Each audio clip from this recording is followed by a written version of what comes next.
ನಮಸ್ಕಾರ. ನೀವು ನೋಡ್ತಾ ಇದ್ದೀರಾ ವಿಶ್ವಂಬರ ಟಿವಿ. ನಾನು ಭವ್ಯ ಅಭಿಷೇಕ್. ಪ್ರೈಮ್ ಗೆಸ್ಟ್ ಕಾರ್ಯಕ್ರಮಕ್ಕೆ ಸ್ವಾಗತ. ಇವತ್ತು ನಮ್ಮ ಜೊತೆ ಇದ್ದಾರೆ ಶ್ರೀಯುತ ವಿನಾಯಕ್ ಗಣಪತಿ ಹೆಗಡೆ, ಸಿದ್ದಾಪುರ ಇಟಗಿ ಸಮೀಪದ ಕಲ್ಗದ್ದೆಯವರು. ಇವರು ನಾಟ್ಯ ವಿನಾಯಕ ದೇವಸ್ಥಾನದ ಧರ್ಮದರ್ಶಿ ಹಾಗೆ ಪ್ರಸಿದ್ಧ ಯಕ್ಷಗಾನ ಕಲಾವಿದರು. ಕಾರ್ಯಕ್ರಮಕ್ಕೆ ಆತ್ಮೀಯ ಸ್ವಾಗತ. ನಮಸ್ಕಾರ. ಪ್ರಿಯ ವೀಕ್ಷಕರೇ, ಈ ವಿಡಿಯೋನ ನೋಡೋದಕ್ಕೂ ಮೊದಲು ನಮ್ಮ ಚಾನೆಲ್ ಅನ್ನ ಇನ್ನು ಸಬ್ಸ್ಕ್ರೈಬ್ ಮಾಡ್ಕೊಂಡಿಲ್ಲ ಆದ್ರೆ ತಕ್ಷಣವೇ ಸಬ್ಸ್ಕ್ರೈಬ್ ಮಾಡ್ಕೊಳ್ಳಿ. ಹಾಗೆ ವಿಡಿಯೋ ಇಷ್ಟ ಆಗಿದ್ರೆ ಶೇರ್ ಮಾಡಿ. ನಾಟ್ಯ ವಿನಾಯಕ ದೇವಸ್ಥಾನ ಬಹಳಷ್ಟು ವಿಶೇಷತೆಗಳಿದೆ. ಈ ದೇವಸ್ಥಾನದ ಕುರಿತು ಸಾಕಷ್ಟು ಜನರು ಈ ದೇವಸ್ಥಾನದ ಶಕ್ತಿ ಕುರಿತು ಹೇಳೋದನ್ನ ಕೇಳಿದ್ದೇನೆ. ಈ ದೇವಸ್ಥಾನದ ವಿಶೇಷತೆಗಳೇನು? ಈ ದೇವಸ್ಥಾನ ತುಂಬ ವಿಶೇಷತೆಯನ್ನು ಒಳಗೊಂಡಿರುವಂಥ ಒಂದು ವಿಶೇಷ ದೇವಸ್ಥಾನ. ಇದು ನಮ್ಮ ಸಿದ್ದಾಪುರ ತಾಲೂಕಿನ ಇಟಗಿ ಸಮೀಪದ ಕಲಗದ್ದೆ ಎಂಬಲ್ಲಿ ಇದೆ. ಸೋಮನದಿ ಎನ್ನುವಂಥ ಒಂದು ವಿಶೇಷವಾದಂಥ ನದಿಯಲ್ಲಿ ಹರಿದಿದೆ. ಆ ನದಿಯ ತಟದಲ್ಲಿರುವಂಥ ಒಂದು ದೇವಸ್ಥಾನ ಇದು ಆರಂಭದಲ್ಲಿ ನಾಟ್ಯ ವಿನಾಯಕ ಎಂಬುದು ನಮಗೆ ಗೊತ್ತಿರಲಿಲ್ಲ. ಅದು ಅಂದರೆ ನಾನು ಅತ್ಯಂತ ಚಿಕ್ಕವನಿದ್ದಾಗ ನಾನು ಅದರ ಪೂಜೆಯನ್ನು ಮಾಡ್ತಿದ್ದೆ. ಸಾಮಾನ್ಯ ನನ್ನ ಬಾಲ್ಯದಲ್ಲಿ ಅಂತಂದರೆ 5 ವರ್ಷದಲ್ಲೇ ನಾನಲ್ಲಿ ಎಲ್ಲರ ಸಂಗಡ ಹೊಕ್ಕೊಂಡು ಪೂಜೆ ಮಾಡ್ತಿದ್ದೆ ಎನ್ನುವಂಥದ್ದು ನಮ್ಮ ಹಿರಿಯವರೆಲ್ಲ ಹೇಳುವಂಥ ಒಂದು ವಿಚಾರ. ಹಾಗೆ ಕಾರಣಾಂತರಗಳಿಂದ ಅದನ್ನು ತಂದು ಮೇಲುಗಡೆಯಲ್ಲಿ ಈಗಿರುವಂಥ ಸ್ಥಳದಲ್ಲಿ ಪ್ರತಿಷ್ಠೆ ಮಾಡುವಂಥ ಒಂದು ಸಂದರ್ಭ ಬಂತು. ಅದಕ್ಕೆ ಕಾರಣ ಇಷ್ಟೇ, ಅದು ಇದ್ದಲ್ಲಿ ಪೂಜೆ ಮಾಡುವುದಕ್ಕೆ ಅನುಕೂಲ ಇಲ್ಲ ಪ್ರಾಕೃತಿಕವಾಗಿ. ಯಾಕೆಂದರೆ ಯಾವಾಗಲೂ ಮಳೆಗಾಲದಲ್ಲಿ ಮುಳ್ಕೊಂಡಿರುವಂಥ ಜಾಗ, ಅದು ನೀರಿರ್ತದೆ. ಬೇಸಿಗೆಯಲ್ಲಿ ಹೋಗುವುದಕ್ಕೆ ರಸ್ತೆ ಮಾಡುವ ಹಾಗಿಲ್ಲ, ಯಾಕೆಂದರೆ ಅದು ಗೊಂಡಾರಣ್ಯ ಮತ್ತು ಇಳಿಜಾರಂಥ ಪ್ರದೇಶ. ಆದ್ದರಿಂದ ಒಂದು ವ್ಯವಸ್ಥಿತವಾದಂಥ ಜಾಗದಲ್ಲಿ ತಂದುಕೊಳ್ಬೇಕು ಎಂಬ ನೆಲೆಯಲ್ಲಿ ಪ್ರಶ್ನೆಗಳನ್ನೆಲ್ಲ ಚಿಂತನೆಗಳನ್ನೆಲ್ಲ ಮಾಡಿದಾಗ ನಾವು ಈಗೇನು ಇಟ್ಟಿದ್ದೇವೆ ಕಲಗದ್ದೆ ಅಂಥೇಳಿ, ಈ ಸ್ಥಳಕ್ಕೆ ಅದು ಅನುಕೂಲ ಆಗ್ತದೆ ಎನ್ನುವಂಥದ್ದು ಜ್ಯೋತಿಷಿಕರದು, ತಾಂತ್ರಿಕರದು ಎಲ್ಲರ ಅಭಿಪ್ರಾಯ. ಹೀಗೆ ಎಲ್ಲ ಅಭಿಪ್ರಾಯವನ್ನು ಸಂಗ್ರಹ ಮಾಡಿ ನಾವು ಅಲ್ಲಿ ಸ್ಥಾಪನೆ ಮಾಡುವಾಗ ಅದು ಚಿಂತನೆ ಮಾಡ್ತಾ ಮಾಡ್ತಾ ಅದು ಕ್ಷಿಪ್ರಪ್ರಸಾದ ಗಣಪತಿ ಅಂತ ಹೇಳಿಸ್ಕೊಳ್ತು. ಈ ಕ್ಷಿಪ್ರಪ್ರಸಾದ ಗಣಪತಿ ಅಂತಂದರೆ ಅದು ನಾಟ್ಯ ರೂಪವನ್ನು, ಅಂದರೆ 6 ಕೈ ಉಳ್ಳಂಥ ಒಂದು ಗಣಪತಿ ಆಯಿತು. ಆ 6 ಕೈ ಉಳ್ಳಂಥ ಗಣಪತಿ ಅದು ನಾಟ್ಯ ಗಣಪತಿ ಅಂತ ಶಾಸ್ತ್ರದಲ್ಲಿದೆ ಅಂತೆಲ್ಲ ಹೇಳಿದರು. ಹೀಗೆ ಶಾಸ್ತ್ರವನ್ನು ಮೊರೆ ಹೋಗ್ತಾ ತಾತ್ವಿಕವಾದಂಥ ಚಿಂತನೆಗಳನ್ನು ಮಾಡ್ತಾ ಮತ್ತು ನಮ್ಮ ಅನುಕೂಲತೆಗಳನ್ನು ನೋಡ್ತಾ ಹೀಗೆ ಅದನ್ನು ಮುಂದುವರಿಸ್ಕೊಂಡು ಹೋದಾಗ ಮುದ್ಗಲ ಪುರಾಣದಲ್ಲಿ ಕ್ಷಿಪ್ರಪ್ರಸಾದ ಗಣಪತಿ ಅದು 15ನೇದು ಎನ್ನುವಂತ ಹೇಳುವಂಥ ಒಂದು ಅಭಿಪ್ರಾಯ ಪ್ರಾಜ್ಞರದ್ದಿದೆ. ಹೀಗೆ ಆ ಒಂದು ಗಣಪತಿಯನ್ನು ಮೂರ್ತಿಯನ್ನು ಕೆತ್ತಬೇಕು ಎನ್ನುವಂಥ ಆಲೋಚನೆಯನ್ನು ಮಾಡಿಕೊಂಡು ಮೂರ್ತಿಯನ್ನು ಕೆತ್ತಿಸುವಂಥ ಕಾರ್ಯಕ್ಕೆ ನಾವು ಮುಂದಾದೆವು. ಹಾಗಿದ್ದರೆ ಮೊದಲಿದ್ದ ಮೂರ್ತಿ ಅದು ಇಲ್ಲಿ ತಂದು ಪ್ರತಿಷ್ಠೆ ಮಾಡೋದಕ್ಕೆ ಯೋಗ್ಯ ಇಲ್ಲ, ನೀವು ಅಲ್ಲಿಯೇ ಪೂಜೆ ಮಾಡುವುದರ ತೊಂದರೆ ಇಲ್ಲ ಅಂತ ಕೆಲವರು ತಾಂತ್ರಿಕರು ಅದಕ್ಕೆ ಅಭಿಪ್ರಾಯವನ್ನು ಪಟ್ಟರು. ಹಾಗಾಗಿ ಅನಿವಾರ್ಯವಾಗಿ ಬೇರೆ ಒಂದು ಮೂರ್ತಿಯನ್ನು ನಿರ್ಮಾಣ ಮಾಡಬೇಕಾದಂಥ ಹೊಣೆಗಾರಿಕೆ ನಮಗೆ ಬಂತು. ಆ ದಿಶೆಯಲ್ಲಿ ಚಿಂತನೆ ಮಾಡಿದಾಗ ಅದು ನಾಟ್ಯರೂಪಿ ಎನ್ನುವುದು ಗೊತ್ತಾದಾಗ ನಾವು ಅದಕ್ಕೆ ನಾಟ್ಯ ವಿನಾಯಕ ಅಂತ ಹೆಸರನ್ನಿಟ್ವಿ. ಅದನ್ನು ಕೆತ್ತಿದಂಥ ಶಿಲ್ಪಿ ಗೊತ್ತಿರ್ಬೋದು ತಮಗೆ, ಈ ಅಯೋಧ್ಯ ರಾಮ ಮಂದಿರದ ರಾಮನ ವಿಗ್ರಹವನ್ನು ಕೆತ್ತಿದಂಥ ಒಬ್ಬರು ಶಿಲ್ಪಿಯವರು. ಅಂದರೆ ಅವರದ್ದನ್ನು ಪ್ರತಿಷ್ಠೆ ಮಾಡಿಲ್ಲ, ಆದರೆ ಅದು ಆಯ್ಕೆಯೂ ಆಗಿದೆ. GL ಭಟ್ ಇಡಗುಂಜಿ ಅಂತ, ಇಡಗುಂಜಿಯವರವರು ಅವರು ಕೆತ್ತಿದಂಥ ಒಂದು ಮೂರ್ತಿ ಅದ್ಭುತವಾಗಿ ಕೆತ್ತಿದ್ದಾರೆ. ನಾವು ನಮ್ಮ ದೇವಸ್ಥಾನ ಅಂತ ಹೇಳ್ತೇವೆ ಅಂತ ತಾವು ತಪ್ಪು ತಿಳ್ಕೊಳ್ಬಾರ್ದು. ಅದು ಅಷ್ಟು ಸುಂದರವಾಗಿ ಕೆತ್ತಿದ್ದಾರೆ, ಅದು ಅಷ್ಟು ಆಕರ್ಷಕವಾಗಿ ಇದೆ.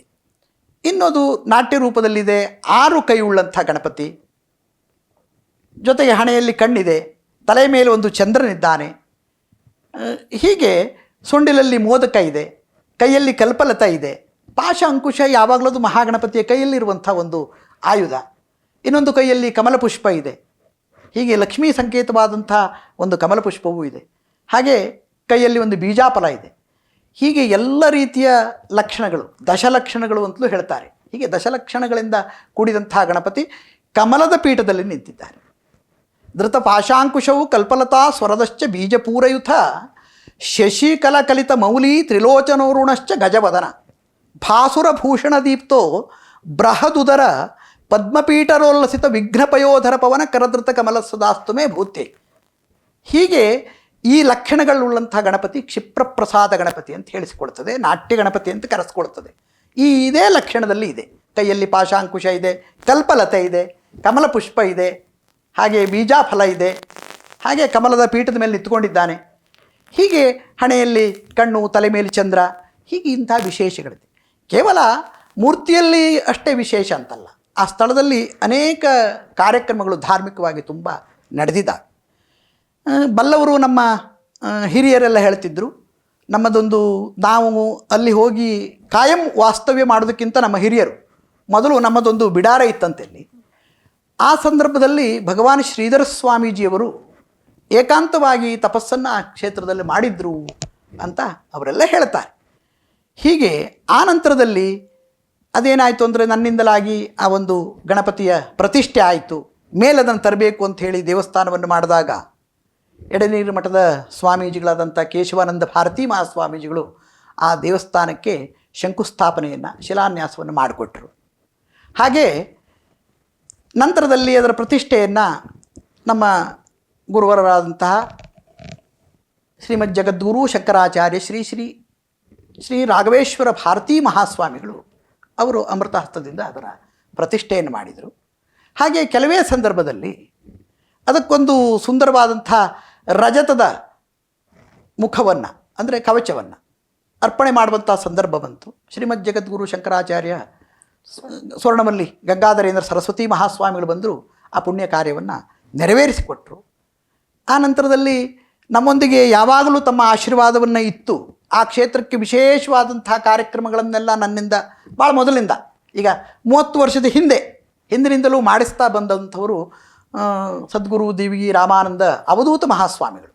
ಆ ಸ್ವಾಮೀಜಿಯವರು ನಮ್ಮ ಹತ್ರ ಮಂಡಲ ಗಣಹವನ ಅಂತ, ನಾನು ಇಲ್ಲಿ ದೇವಸ್ಥಾನ ಮಾಡುವ ಪೂರ್ವದಲ್ಲಿ 48 ದಿವಸ ಗಣಹವನವನ್ನಲ್ಲಿ ಮಾಡಿಸಿದ್ರು. ನಾನು ಭಕ್ತರೆಲ್ಲರ ಸಹಕಾರವನ್ನು ತೆಗೆದುಕೊಂಡು ನದಿ ತೀರದಲ್ಲೇ ಮಾಡಿದ್ದೆ ಆ ಗಣಹವನವನ್ನು. ಆಗ ಇಲ್ಲಿ ಮನೆ ಹತ್ರ ಏನು ಇರಲಿಲ್ಲ. ಹಾಗೆ ನದಿ ತೀರದಲ್ಲಿ ನಾವು ಎಲ್ಲರಿಗೂ ಊಟವನ್ನು ಬಡಿಸಿ ಅಲ್ಲೇ ಅಡುಗೆ ಮಾಡಿ ಗಣಹವನವನ್ನು ಅಲ್ಲೇ ಮಾಡ್ತಾ 48 ದಿವಸ ಅಂತಹ ಕಾರ್ಯಕ್ರಮವನ್ನು ನಾವು ಪೂಜ್ಯರ ಒಂದು ಆಶೀರ್ವಾದದ ಮೇರೆಗೆ ನಾವು ಮಾಡ್ಕೊಂಡು ಬಂದಿದ್ದೇವೆ. ಮಹಾಗಣಪತಿಯ ದಯೆಯಿಂದಲಾಗಿ ಯಾವುದೇ ಕೊರತೆಗಳಾಗದೆ ಆ ಕಾರ್ಯಕ್ರಮ ಇಲ್ಲಿವರೆಗೆ ಚೆನ್ನಾಗಿ ನಡೆದಿದೆ. ಆ ಸ್ಥಳದಲ್ಲಿ ಒಂದು ವಿಶೇಷ ಅಂತ ಮತ್ತೆ ಇನ್ನೇನು ಹೇಳಬೇಕು, ಆ ದೇವಸ್ಥಾನಕ್ಕೆ ಪರಂಪರಾನುಗತವಾದಂಥ ಭಕ್ತರು ಎನ್ನುವರು ಸಹ ಇಲ್ಲ. ಊರು ದೊಡ್ಡದಾಗಿಲ್ಲ, ಚಿಕ್ಕದಾಗಿದೆ. ನಮ್ಮದೇ ಒಂದು ಕುಟುಂಬದ ಮನೆ, 2 ಮನೆ ಇದೆ ಅಲ್ಲಿ. ನಮ್ಮದೊಂದು ಮನೆ, ನಮ್ಮ ಚಿಕ್ಕಪ್ಪನ ಮನೆ ಒಂದು. ಹಾಗೆ ಆದರೆ ಅಲ್ಲಿ ಅಂದುಕೊಂಡಂಥ ಎಲ್ಲ ಕೆಲಸ ಕಾರ್ಯಗಳು ಭಕ್ತರ ಸಹಕಾರದಿಂದ, ಮಹಾಗಣಪತಿಯ ಅನುಗ್ರಹದಿಂದ ಎಲ್ಲ ಚೆನ್ನಾಗಿ ನಡೀತದೆ. ಹೀಗೆ ದೇವಸ್ಥಾನವನ್ನು ಕಟ್ಟಿ ಆಯಿತು. ಪಕ್ಕದಲ್ಲಿ ಒಂದು ಅಮ್ಮನವರು, ಆ ಅಮ್ಮನವರಿಗೆ ಶಿಲಾಮಯವಾದಂಥ ದೇವಾಲಯವನ್ನು ಭಕ್ತರೊಬ್ಬರು ಮಾಡಿಕೊಟ್ಟಿದ್ದಾರೆ. ಸಂಪೂರ್ಣವಾಗಿ ಅದಕ್ಕೆ ಬೇಕಾಗುವಂಥ ಎಲ್ಲ ವೆಚ್ಚವನ್ನು ಅವರೊಬ್ಬರೇ ಹಾಕಿ ಅದನ್ನು ಒಂದು ಭಕ್ತರೊಬ್ಬರು ಆ ಒಂದು ದೇವಸ್ಥಾನವನ್ನು, ಲಲಿತಾ ರಾಜರಾಜೇಶ್ವರಿ ಅಂಥ ಒಂದು ದೇವಸ್ಥಾನ ಅಲ್ಲಿದೆ. ಹಾಗೆ ಗಣಪತಿ ದೇವಸ್ಥಾನವು ತುಂಬ ಚೆನ್ನಾಗೇ ಇದೆ ಮತ್ತು ಭದ್ರವಾಗಿಯೂ ಇದೆ. ಒಳ್ಳೆಯ ರೀತಿಯಿಂದ ಅದನ್ನು ಮಾಡಿದ್ದೇವೆ. ಹೀಗೆ ಮಾಡಿದಂಥ ಗಣಪತಿ ದೇವಸ್ಥಾನದಲ್ಲಿ ಪ್ರತಿಷ್ಠೆಯಾಗಿ ಏನಿನ್ನೇನು 1 ವರ್ಷವೇ ಆಗಿಲ್ಲ ಹೇಳುವುದರೊಳಗೆ 1 ಲಕ್ಷ ಮೋದಕ ಹವನಾಗಿದೆ. ಹಾಗೆ 1 ವರ್ಷ ಪರ್ಯಂತರವಾಗಿ ಪ್ರತಿನಿತ್ಯ ಗಣಹವನವನ್ನು ನಾವು ಮಾಡಿದ್ದೇವೆ. ಹಾಗೆ 48 ದಿವಸ, 1 ದಿವಸವೂ ಬಿಡದೆ ಗಣಹವನ ಮತ್ತು ಸತ್ಯನಾರಾಯಣ ಕತೆ, ಇದೆರಡೂ ಕಾರ್ಯಕ್ರಮವನ್ನು ನಾವಲ್ಲಿ ನಡೆಸಿದ್ದೇವೆ. ಶ್ರೀ ಮಹಾಗಣಪತಿ ಯೋಗ ಪಟ್ಟಾಭಿಷೇಕ ಎನ್ನುವಂಥ ಒಂದು ಸುಂದರವಾದಂಥ ಶ್ರೇಷ್ಠವಾದಂಥ ಕಾರ್ಯಕ್ರಮವನ್ನು ನಡೆಸಿದ್ದೇವೆ. ಮಹಾಗಣಪತಿ ಲೀಲೋತ್ಸವ ಎನ್ನುವಂಥ ಒಂದು ಕಾರ್ಯಕ್ರಮವನ್ನು ಅಲ್ಲಿ ಭಕ್ತರೆಲ್ಲರ ಸಹಕಾರದಿಂದ ಮಾಡಿದ್ದೇವೆ. ಹೀಗೆ 1-2 ಪ್ರತಿನಿತ್ಯ ಗಣಹವನ ಇರುವಂಥ ಒಂದು. ಇನ್ನೊಂದು ಸಂಕಷ್ಟಿಯ ದಿವಸ ವಿಶೇಷ ಅಂದರೆ, ನಾವು ಪ್ರಾತಃ ಕಾಲದಲ್ಲಿ ಸಾರ್ವಜನಿಕವಾಗಿ ವೈಯಕ್ತಿಕವಾಗಿ ಏನೇನು ಬೇಡಿಕೆಗಳಿದೆಯೋ ಅದೇ ಪ್ರಕಾರವಾಗಿ ಗಣಹವನ, ಸತ್ಯಗಣಪತಿ ಕತೆ, ಅಭಿಷೇಕ, ಅರ್ಚನೆ, ಇದ್ರ ಜೊತೆಗೆ ಮಧ್ಯಾಹ್ನದಲ್ಲಿ ರಥವನ್ನು ಎಳೆಯುವಂಥ ಒಂದು ಸಂದರ್ಭ ಇದೆ. ಬಹುತೇಕ ಎಲ್ಲಿಯೂ ಸದ್ಯದಲ್ಲಿ ಇರಲಿಕ್ಕಿಲ್ಲ. ಪ್ರತಿ ವರ್ಷದಲ್ಲಿ 12 ತಿಂಗಳ ನಾವು ರಥವನ್ನು ಎಳಿತೇವೆ.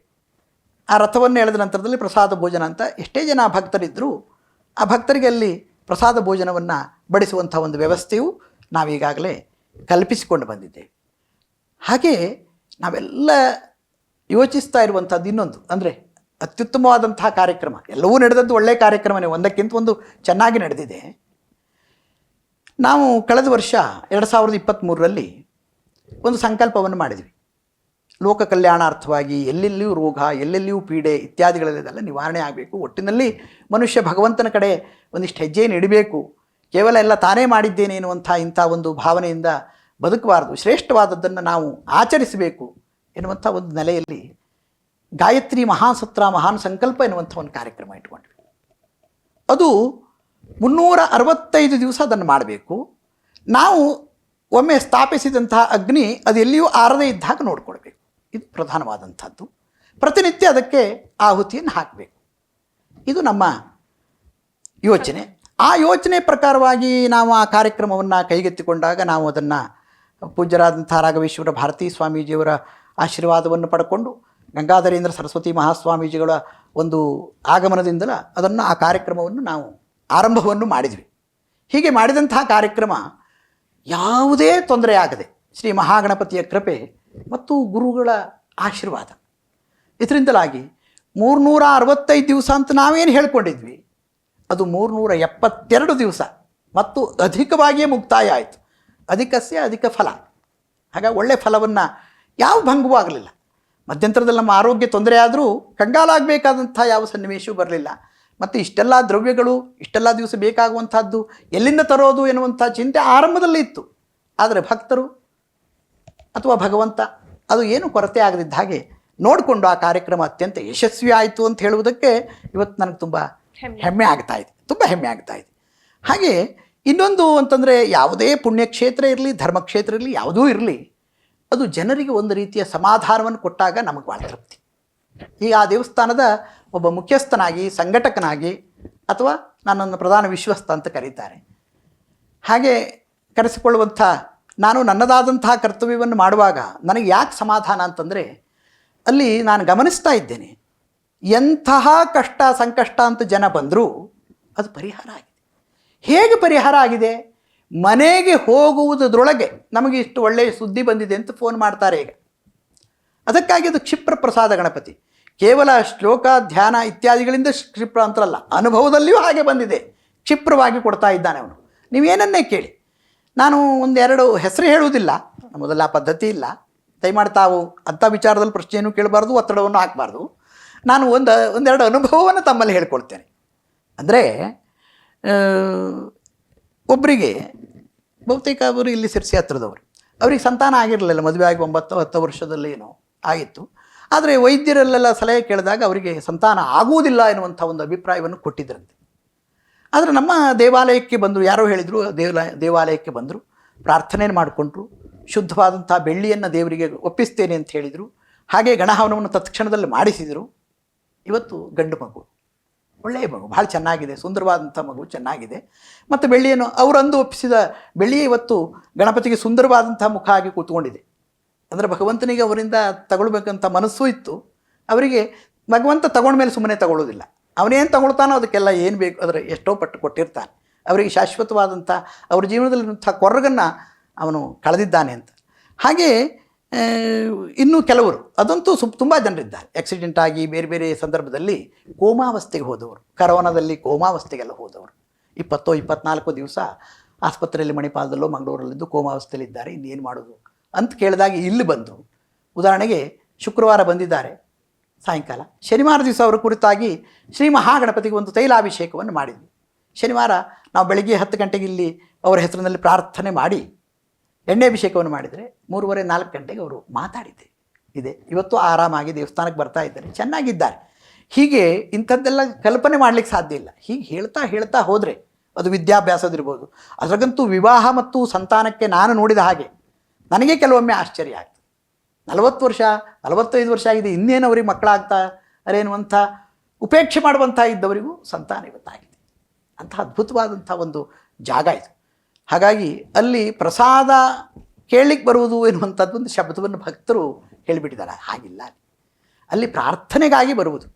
ಪ್ರಾರ್ಥನೆಯನ್ನು ಮಾಡುವಾಗ ಮಹಾಗಣಪತಿಯ ಪಾದ ಬುಡದಲ್ಲಿರುವಂಥ ಹಣ್ಣು, ತೆಂಗಿನಕಾಯೋ, ಹೀಗೆ ಇಂಥದ್ದೆಲ್ಲ ಹೊರಗಡೆ ಬರುವಂಥ ಒಂದಿಷ್ಟು ದೃಶ್ಯಗಳನ್ನು ಭಕ್ತಾದಿಗಳು ಈಗಾಗಲೇ ಭಾಳಷ್ಟು ಸಾರಿ ಕಂಡಿದ್ದಾರೆ.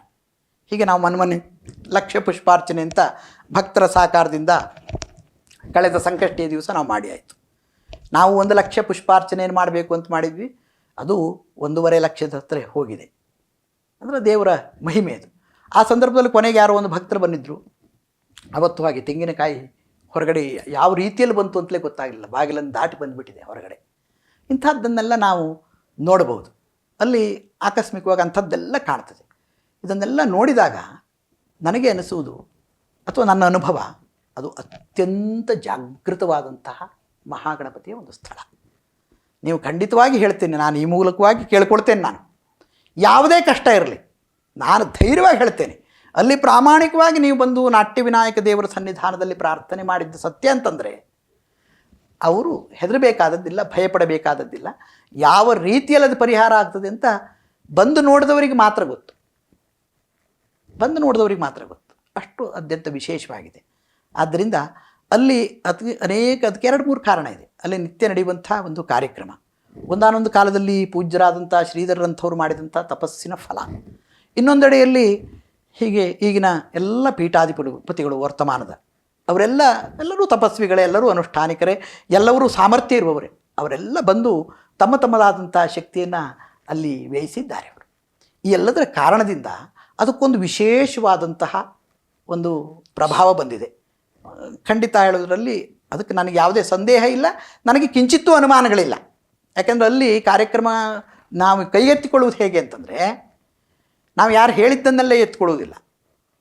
ಅಲ್ಲಿ ಗರ್ಭಗುಡಿಯಲ್ಲಿ ಮನಸ್ಸಿಗೆ ಬರಬೇಕು, ಇವತ್ತೊಂದು ಮಾಡಬೇಕು ಅಂತ ಆ ಕ್ಷಣದಲ್ಲಿ ನಾವು ಹೇಳ್ಕೊಂಡು ಬರ್ತೇವೆ. ಈಗ ಬೆಳ್ಳಿಯ ಒಂದು ಪ್ರಭಾವಳಿ ಆಗಬೇಕು ಅಂತ ಮನಸ್ಸಿನಲ್ಲಿ ಅನಿಸಿದೆ, ನಾನು ಭಕ್ತರ ಮುಂದೆ ಇಟ್ಟಿದ್ದೇನೆ, ಅದನ್ನು ಅವನು ಮಾಡಿಸ್ಕೊಳ್ತಾನೆ. ಈಗ ತಕ್ಷಣದಲ್ಲ ಆಗ್ತದೆ ಅದು. ಇದೇ ಸಂದರ್ಭದಲ್ಲಿ ಇನ್ನೊಂದು ವಿಚಾರವನ್ನು ತಮಗೆ ಹೇಳ್ತೇನೆ.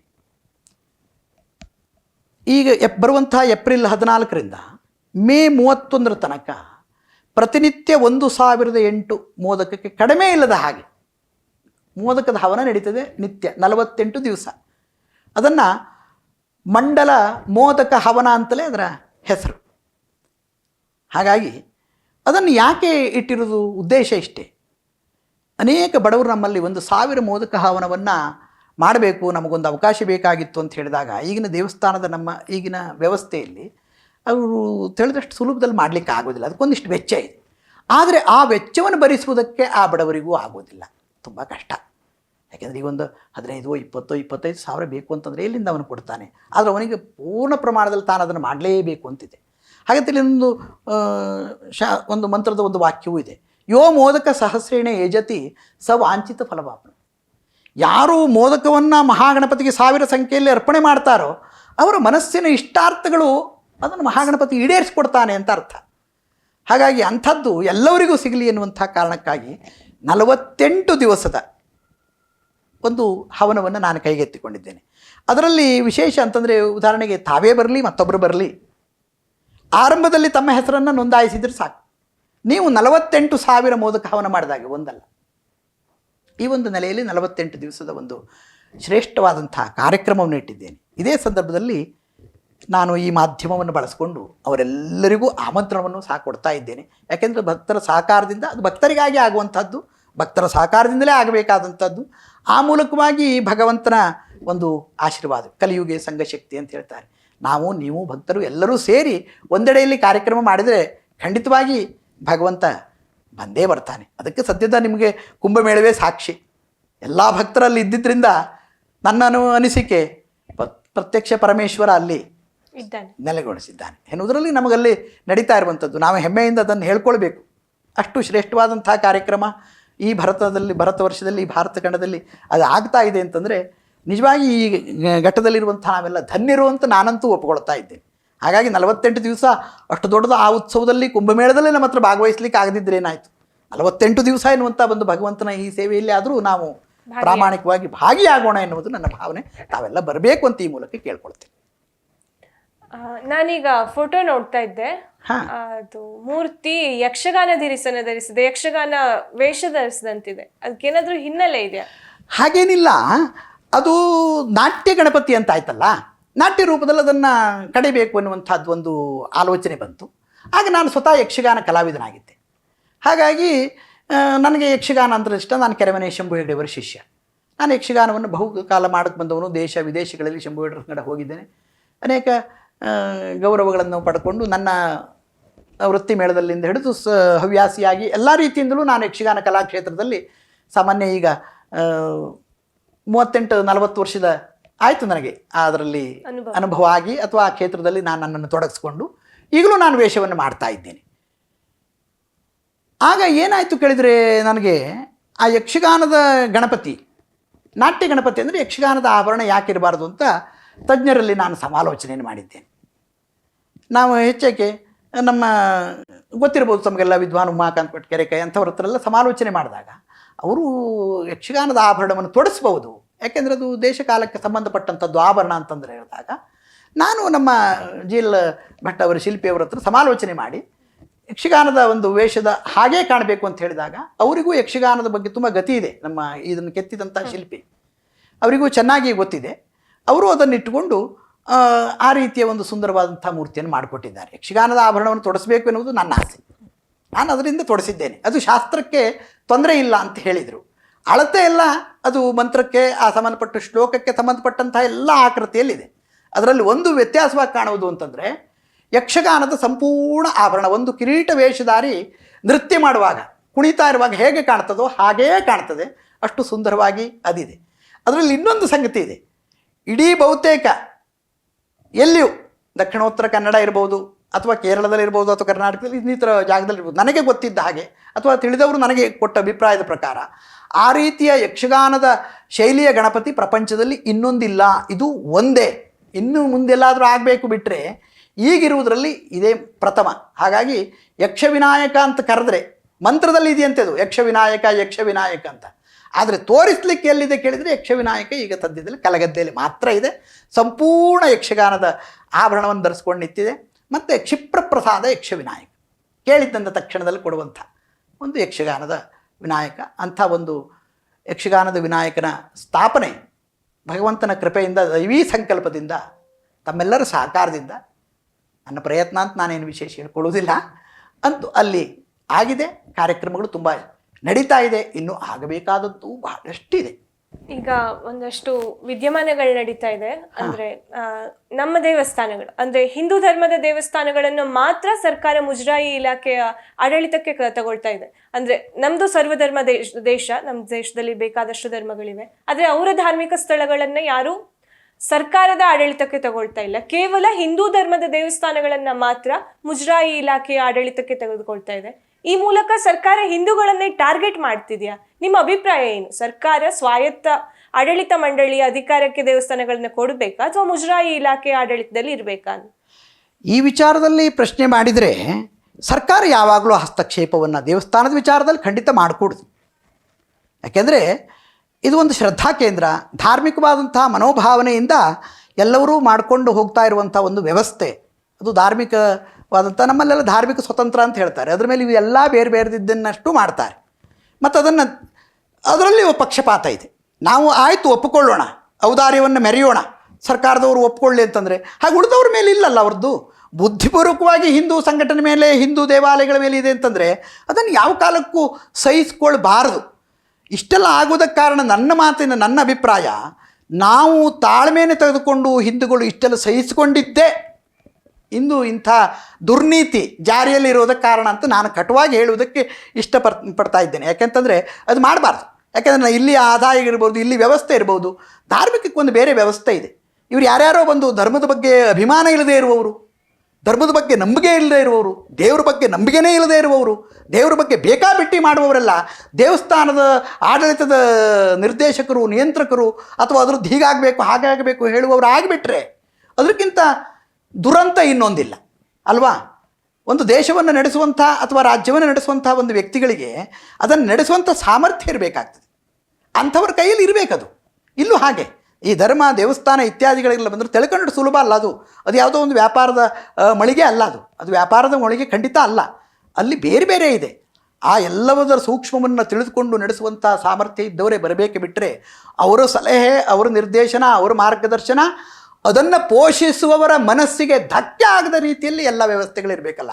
ಇಲ್ಲಿ ಇವತ್ತು ಎಲ್ಲವರ ಮನಸ್ಸನ್ನು ಹಾಳು ಮಾಡಿ ತಮ್ಮ ಯಾವುದೋ ಸಾಧನೆಯನ್ನು ಮಾಡಿಕೊಳ್ಳೋದಕ್ಕೆ ಹೊರಟಿದ್ದಾರೆ.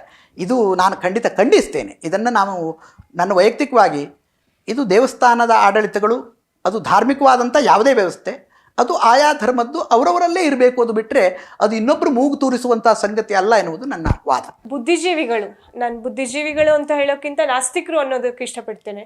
ದೇವರಿಲ್ಲ ಅಥವಾ ದೇವ್ರ ಕುರಿತಾಗ ಒಂದಷ್ಟು ಎಡಪಂಥೀಯ ವಾದಗಳನ್ನು ನಾವು ಕೇಳ್ತಾ ಇದ್ದೇವೆ ಸಮಕಾಲೀನ ಜಗತ್ತಿನಲ್ಲಿ. ಅವ್ರಿಗೆ ಏನ್ ಹೇಳೋಕೆ ಇಷ್ಟಪಡ್ತೀರ ನೀವು? ದೇವ್ರಿಲ್ಲ, ದೇವ್ರ ಬಗ್ಗೆ ಎಲ್ಲ ತರ ನಕಾರಾತ್ಮಕವಾದಂತಹ ಅಭಿಪ್ರಾಯಗಳು ಜಗತ್ತಿನಲ್ಲಿ ತುಂಬಾ ಕೇಳಿ ಬರ್ತಾ ಇದೆ. ಈ ಕುರಿತು ನಿಮ್ಮ ಅಭಿಪ್ರಾಯ ಏನು?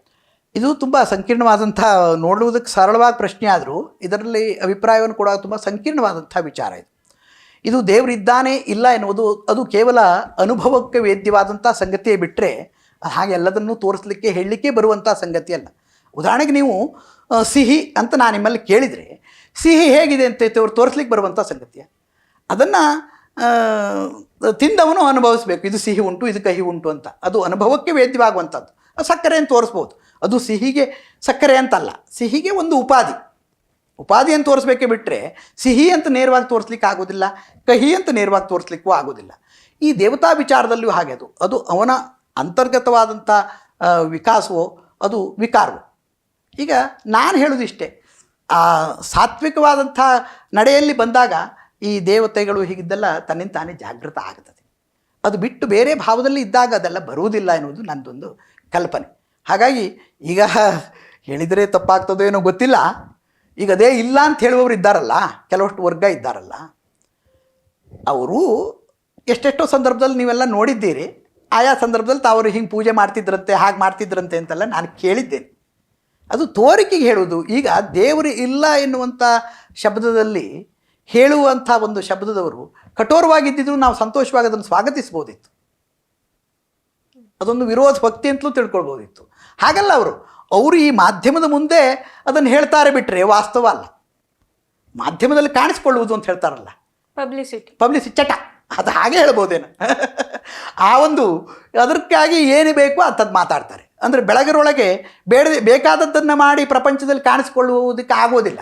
ಹೀಗೆ ಬೇಡದೇ ಇದ್ದದ್ದನ್ನು ಮಾಡಿ ಎಷ್ಟೊತ್ತಿಗೂ ಸುದ್ದಿಯಲ್ಲಿರಬೇಕು ಎನ್ನುವಂಥ ಒಂದು ಭ್ರಮೆಯಿಂದ ಇಂಥ ಬೆಳೆದಿದ್ದಗಳನ್ನು ಮಾಡ್ತಾ ಇದ್ದಾರೆ ಎನ್ನುವುದು ನನ್ನ ಭಾವನೆ. ಆದರೆ ದೇವರಿದ್ದಾನೆ ಎನ್ನುವಂಥ ಅನುಭವ ಎಲ್ಲರಿಗೂ ಬರ್ತದೆ. ಅದು ಅಲ್ಲ ಅಂತ ವಾದ ಮಾಡುವವನಿಗೂ ಬಂದೇ ಬರ್ತದೆ. ಆದರೆ ಅದು ಸೂಕ್ಷ್ಮವಾದಂಥದ್ದು, ಅವನ ಅಂತರಂಗದಲ್ಲಿ ಬರಬೇಕಾದಂಥದ್ದು. ನನ್ನ ಅನಿಸಿಕೆಯಲ್ಲಿ ದೇವರು ಎನ್ನುವಂಥ ಒಂದು ವ್ಯವಸ್ಥೆ ಅದು ಯಾವ ರೀತಿಯಲ್ಲಿ ಇರಲಿ, ಅದು ಅದ್ಭುತವಾಗಿ ಇದೆ. ಅದು ಹೀಗೇ ಇದೆ ಅಂತ ಇತ್ಯರ್ಥಿಸುವುದಕ್ಕೆ ನಾನು, ನೀವು ಸಾಮಾನ್ಯದರು ಅಥವಾ ಯಾವುದೇ ವ್ಯಕ್ತಿಗಳಿಂದ ಆದರೆ ಅದು ದೇವರು ಅಂತ ಆಗಲಿಕ್ಕೆ ಸಾಧ್ಯ ಇರಲಿಲ್ಲ. ಯಾರಿಂದಲೂ ಏನನ್ನೂ ಕಲ್ಪನೆ ಮಾಡಲಿಕ್ಕೆ ಆಗೋದಿಲ್ಲ. ಹೌದು, ಅದಕ್ಕೆ ದೇವರು ಅದಿದೆ. ಅದರ ವ್ಯವಸ್ಥೆಯನ್ನು ಯಾರೂ ವಿಮರ್ಶೆ ಮಾಡುವ ಹಾಗಿಲ್ಲ. ಅದು ಯಾರೂ ಆ ವ್ಯವಸ್ಥೆನೇ ಇದಮ್ಮಿತ್ತಮ್ ಅಂತ ಅನ್ಯರು ಹೇಳುವಂಥದ್ದಲ್ಲ. ದೇವರೇ ಹೇಳಬೇಕು, ದೇವರಾಗಿಯೇ ಹೇಳಬೇಕು. ಹಾಗಾಗಿ ಅದು ಬೇರೆಯವ್ರ ಹತ್ರ ಸಾಧ್ಯ ಇದ್ದದ್ದಲ್ಲ. ಅದಕ್ಕಾಗಿ ಮತ್ತು ಅಂಥ ಮಾತುಗಳನ್ನು ಆಡುವವರಿಗೆಲ್ಲ ಉತ್ತರ ಕೊಡುವುದು ನಾನೊಂದು ವಿನಂತಿ ಇಷ್ಟೇ. ಹಾಗೆಲ್ಲ ಬೇಡದಿದ್ದು ಹೇಳ್ತಾ ಇರ್ತಾರಲ್ಲ, ಅವರು ಪ್ರಶ್ನೆಗೆ ಪ್ರತಿಕ್ರಿಯೆ ಕೊಡುವುದು ಕಡಿಮೆ ಆಗಬೇಕು. ಅವರು ಅಂಥವರೊಬ್ಬರು ಹುಟ್ಟಿದ್ದಾರೆ ಅಂತ ತಮ್ಮಂಥ ಮಾಧ್ಯಮದವರು ತೋರಿಸೋದು ಬಿಡಬೇಕು. ಆಗ ನಾ ಮಾಧ್ಯಮದಲ್ಲಿಯೂ ಕೈ ಮುಗಿದು ಕೇಳ್ಕೊಳ್ತೇನೆ, ಅಂಥ ವಿಕಾರಿಗಳನ್ನು ಅವ್ರ ಮುಖ ತೋರಿಸಬೇಡಿ. ಅವ್ರು ಹೇಳಿದ್ದೊಂದು ದೊಡ್ಡ ವಾಕ್ಯ ಅಂತ ಪ್ರಚಾರ ಮಾಡಬೇಡಿ. ಅವ್ರು ಹೇಳ್ಕೊಂಡು ಹೋಗಲಿ. ಅದಕ್ಕೆ ಇದು ನನ್ನ ಅನಿಸಿಕೆ. ಈಗಾಗಲೇ ನಾನು ಹೇಳ್ದಂಗೆ ನೀವು ಯಕ್ಷಗಾನ ಕಲಾವಿದರು ಹೌದು. ನಿಮ್ಮ ಯಕ್ಷ ಪಯಣದ ಕುರಿತಾಗಿ ಒಂದಷ್ಟು ಅನಿಸಿಕೆಗಳನ್ನು ನಮ್ಮೊಟ್ಟಿಗೆ ಹಂಚ್ಕೊಳ್ಳಿ. ನಾನು ಯಕ್ಷಗಾನ ಕಲಿಬೇಕು ಎನ್ನುವಂಥದ್ದು ಆಸಕ್ತಿ ನನಗೆ ಬಂದಿದ್ದೆ ಕೆರೆಮನೆ ಶಂಭು ಹೆಗಡೆಯವರ ಶ್ರೀಕೃಷ್ಣನ ಪಾತ್ರ, ಮಹಾಬಲ ಹೆಗಡೆಯವರ ಸಂಧಾನದ ಕೌರವನ ಪಾತ್ರ ನಮ್ಮೂರಿನಲ್ಲೇ ಆಗಿತ್ತು. ಅದನ್ನು ನೋಡಿದಾಗ ನಾನು ಶಂಭು ಹೆಗಡೆಯವರಿಂದ ತುಂಬ ಪ್ರಭಾವಿತನಾಗಿದ್ದೀನಿ.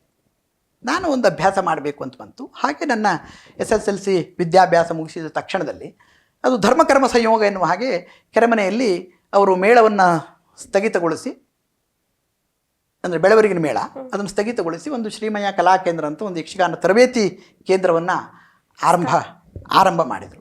ಆ ಹೊತ್ತಿನಲ್ಲಿ ನಾನು ಅಲ್ಲಿ ಇಂಟರ್ವ್ಯೂ ಕರೆದಿದ್ದರು, ಅಲ್ಲಿ ಹೋದೆ. ಇಂಟರ್ವ್ಯೂದಲ್ಲಿ ಪಾಸಾದೆ. ಶಂಭು ಹೆಗಡೆಯವರಿಂದ ಮತ್ತು ಆ ಕೇಂದ್ರದಿಂದ ಯಕ್ಷಗಾನದ ತರಬೇತಿಯನ್ನು ಪಡೆಯುವಂಥ ಒಂದು ಸೌಭಾಗ್ಯ ನನಗೆ ಬಂತು. ನನಗೆ ಕಲೆಯ ಮೇಲೆ ಅಪಾರವಾದಂಥ ಒಂದು ಆಸಕ್ತಿ ನನಗೆ, ನನ್ನ ಚಿಕ್ಕಪ್ಪನೋ ನನ್ನ ಅಪ್ಪನೋ ಹೀಗೆ ನಮ್ಮ ಕುಟುಂಬದವರಿಗೆ ಎಲ್ಲರಿಗೂ ಯಕ್ಷಗಾನದ ಮೇಲೆ ವಿಶೇಷವಾದ ಕಲೆಯ ಮೇಲೆ ಆಸಕ್ತಿ, ಅದರಲ್ಲಿ ಯಕ್ಷಗಾನ ಇನ್ನೂ ಆಸಕ್ತಿ.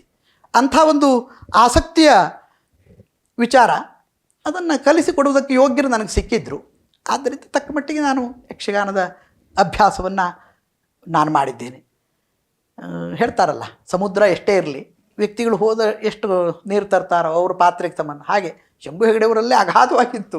ಆದರೆ ನಮ್ಮ ಸಾಮರ್ಥ್ಯ ಅದಕ್ಕನುಗುಣವಾಗಿ ಒಂದಿಷ್ಟನ್ನು ನಾವು ಪಡೆದಿದ್ದೇವೆ ಅವರಿಂದ.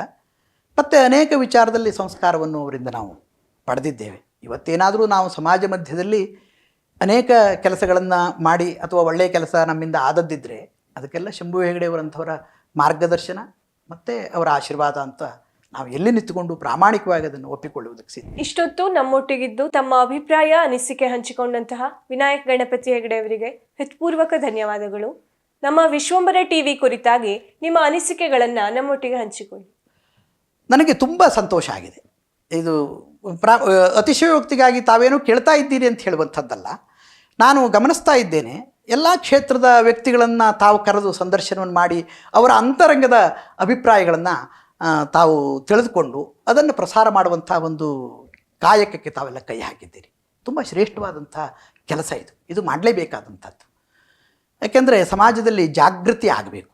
ಈಗ ಏನಾಗಿದೆ ಕೇಳಿದರೆ ಬರ್ತಾ ಬರ್ತಾ ಬರ್ತಾ ಎಲ್ಲಿ ಏನಾದರೂ ತನಗೆ ಸಂಬಂಧ ಇಲ್ಲ ಅಂತ ಹೇಳುವಂಥ ವರ್ಗವೇ ಹೆಚ್ಚಾದ ಹಾಗೆ ನನ್ನ ಅನುಭವಕ್ಕೆ ಬರ್ತಾ ಇದೆ. ಏನೇ ಆಗಲಿ, ಒಂದು ಕೊಲೆಯಾಗಿ ಬಿದ್ದು ಹೋಗಲಿ, ತನಗೆ ಸಂಬಂಧ ಇಲ್ಲ, ನೆರೆಮನೆಗೆ ಬೆಂಕಿ ಬೀಳಲಿ, ತನಗೆ ಈ ರೀತಿಯಲ್ಲಿ ಏನಿದ್ರೂ ಅಷ್ಟು ಸಂಕುಚಿತ ಮನುಷ್ಯರು ಆಗಬಾರ್ದು. ಹಾಗಾಗಿ ಅದು ಆಗಬಾರ್ದು ಅಂತಂದರೆ ಒಂದಿಷ್ಟು ಸಮಾಜದಲ್ಲಿ ಮತ್ತೆ ಪುನಃ ಜಾಗೃತಿ ಬೇಕು.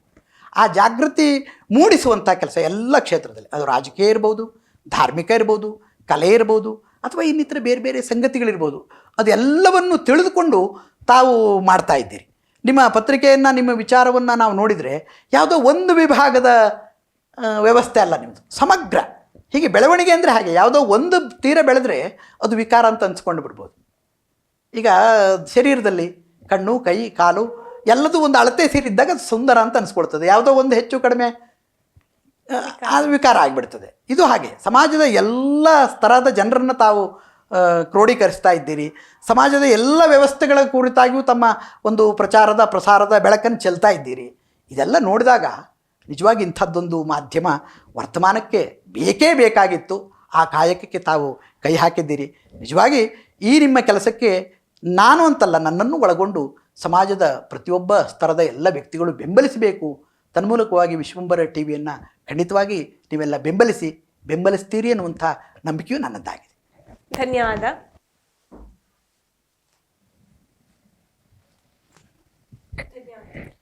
Thank you. ವೀಕ್ಷಕ ಮಹಾಪ್ರಭುಗಳೇ, ನಮ್ಮ ಚಾನಲ್ ಅನ್ನು ಸಬ್ಸ್ಕ್ರೈಬ್ ಮಾಡಿ, ಶೇರ್ ಮಾಡಿ, ಪ್ರೋತ್ಸಾಹಿಸಿ.